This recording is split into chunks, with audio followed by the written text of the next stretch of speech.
जहां मांगे सुनी ना जाएं, आवाजें दबा दी जाएं, चाहे शिक्षक हो या छात्र, नेता हो या मंत्री, सबको हिरासत में ले लिया जाए और फिर ऊपर से जय हो लोकतंत्र के नारे लगाए जाएं, लार्जेस्ट डेमोक्रेसी का थोथा गौरव गान किया जाए। ऐसे देश का भविष्य कैसा होगा, इसका अंदाजा आप खुद ही लगा सकते हैं।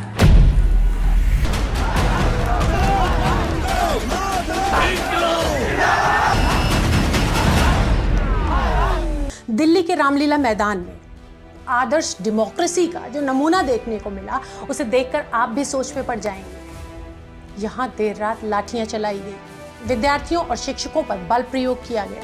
असल में कर्मचारी चयन आयोग यानी एसएससी की परीक्षाओं में अनियमितताओं के विरोध में वहां विद्यार्थी और शिक्षक प्रदर्शन कर रहे थे। इनके पास 2 दिन प्रदर्शन की अनुमति भी थी, लेकिन बावजूद इसके रामलीला मैदान में प्रदर्शन कर रहे इन छात्रों में से कईयों को रविवार रात को दिल्ली पुलिस ने हिरासत में ले लिया।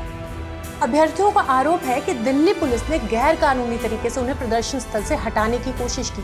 अभ्यर्थियों ने बताया कि रविवार शाम को 5 बजे के बाद प्रदर्शन स्थल की बिजली काट दी गई थी। इसके बाद कुछ पुलिसकर्मी सिविल वर्दी में आए और उनको वहां से हटने के लिए कहने लगे, जिसके बाद बहस हुई और फिर आरोप है कि पुलिस ने बल प्रयोग किया।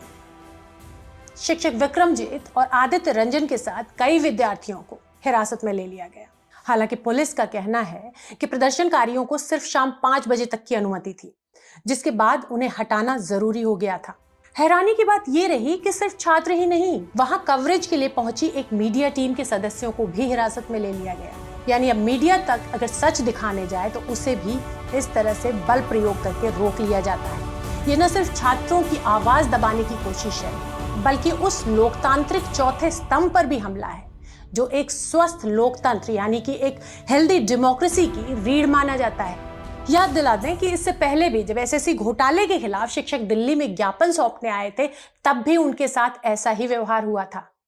यानी चाहे छात्र हो या शिक्षक, हर आवाज दबाने की कोशिश लगातार जारी है।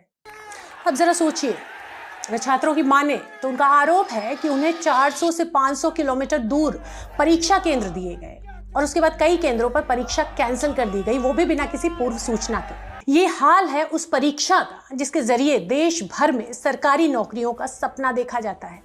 सवाल सीधा है, जब संविधान छात्रों को या किसी को भी अपनी बात कहने और शांतिपूर्ण प्रदर्शन करने का हक देता है, फिर इस तरह से उनकी आवाज क्यों दबाई जा रही है? क्या इस देश में अपनी बात रखना, सरकारी गलतियों को सुधारने की गुहार लगाना भी गुनाह है? और इन सबसे बड़ा प्रश्न, छात्रों के प्रदर्शन और पुलिस के इस बर्ताव पर सरकार मौन क्यों है? सरकार की इस चुप्पी को आखिर क्या समझा जाए?